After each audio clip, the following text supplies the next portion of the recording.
Hi friends, it's মহুয়া ব্লগে তোমাদের সবাইকে স্বাগত জানাই। আশা করছি তোমরা সবাই খুব খুব ভালো আছো।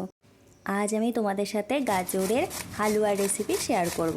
অ্যাকচুয়ালি হয়েছে কি, হাজবেন্ড অনেকদিন থেকে গাজরের হালুয়া খেতে চাইছে। বাড়িতে ফ্রাইড রাইস করার জন্য গাজর আনা হয়েছিল, তো একটুখানি বেশি ছিল, মানে ওই দুটো মতো গাজর আমি কুড়িয়ে নিয়েছি।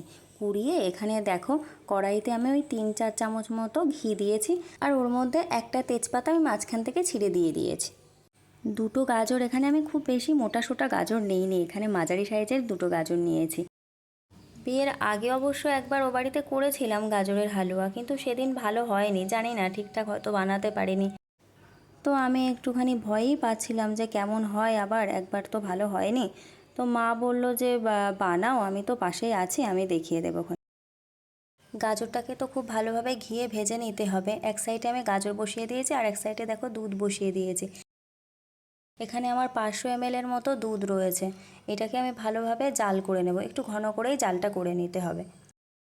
আর গাজরটাকে কিন্তু ধৈর্য ধরে একটুখানি ভালো ভেজে নিতে হবে, কেননা আমি আগের বার যখন করেছিলাম কেমন গাজরের গন্ধ লাগছিল। এবার সেজন্য ভালো করে ভেজে নিচ্ছি। মা বললো যে ভালো করে ভাজতে হয়, নাহলে গাজরের ওই কাঁচা গন্ধ লাগে। আর দুধটাকেও ভালো করে জ্বালিয়ে নিয়েছি, দেখো কতটা কমে গেছে আর অনেকটাই ঘন হয়ে গেছে। এবার গাজরের মধ্যে দিয়ে দেবো। গাজরটাও ভালোভাবে ভাজা হয়ে গেছে, সব দুধটুকুই আমি দিয়ে দেবো গাজরের মধ্যে। এরপরে আবার একটুখানি নামানোর আগে আমুল দুধ দিয়ে দেবো গুলে, তাহলে টেস্টটা খুব ভালো আসবে।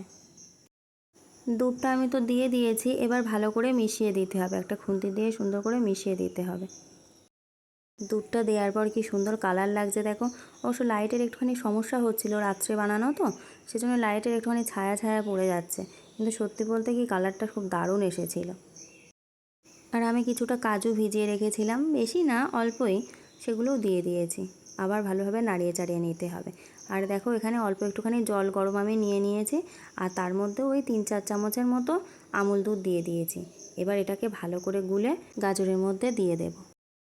মাকে বললাম দুধটা তুমিই দিয়ে দাও, এত লাইটের অসুবিধা হচ্ছিল কি বলবো, যেদিকে দিয়ে ধরছে সেদিক দিয়েই ছায়া লাগছে। এবার আমি পরিমাণ মতো চিনিটাও দিয়ে দিয়েছি। এবার ভালো করে মিশিয়ে দিতে হবে গাজরের সাথে। চিনিটা এবার এমন কিনে এনেছে খুব মোটা মোটা দানা। আমি অবশ্য চিনির গুঁড়ো করেই রাখি, তাহলে আমার সুবিধা হয়, কোনো কিছুতে দিলে তাড়াতাড়ি মিশে যায়। এই মোটা চিনিটা মিশতে অনেকটাই দেরি লাগে।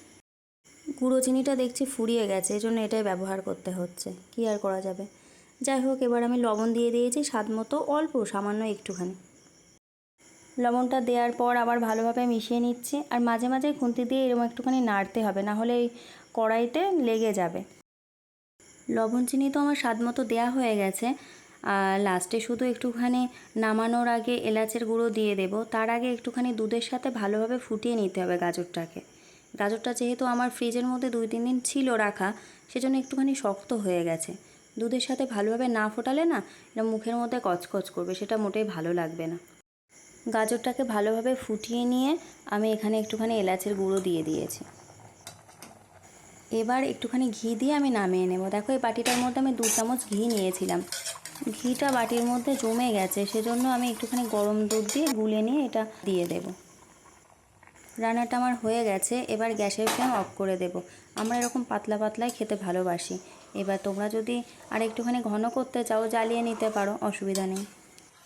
এটা কিন্তু এখনই পরিবেশন করব না, আমাদের বাড়িতে সবাই ঠান্ডা ঠান্ডা খেতে ভালোবাসে। গাজরের হালুয়া বলো আর পায়েস বলো, ঠান্ডা ফ্রিজের মধ্যে থেকে বের করেই সবাই খেতে ভালোবাসে।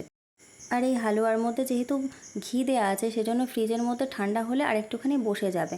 যাই হোক, আমি এই বাটির মধ্যে সার্ভ করে এটা ফ্রিজের মধ্যে রেখে দেবো, যার যখন ইচ্ছা হবে সে তখন নিয়ে খাবে। দেখো হালুয়াটা কি সুন্দর, দেখতেও যেমন হয়েছে, খেতেও কিন্তু দারুণ হয়েছিল। তোমরাও বানিয়ে খেও, আর কেমন লাগলো আমাকে জানিও। ঠিক আছে, চলো, আমার ভিডিওটা দেখে যদি তোমাদের কিছু ভালো লাগে অবশ্যই একটু লাইক করে সহযোগিতা করো, আর কমেন্ট করো, আর পারলে শেয়ারও করো। আর যারা ইউটিউব থেকে দেখছো তারা আমার চ্যানেলটাকে সাবস্ক্রাইব করে দিও, আর যারা ফেসবুক থেকে দেখছো তারা আমার পেজটাকে ফলো করে দিও। এই ভিডিওটা এখানেই শেষ করছি, আবার চলে আসবো ভালো ভালো রান্না নিয়ে। তোমরা ততক্ষণে খুব খুব ভালো থেকো। টাটা।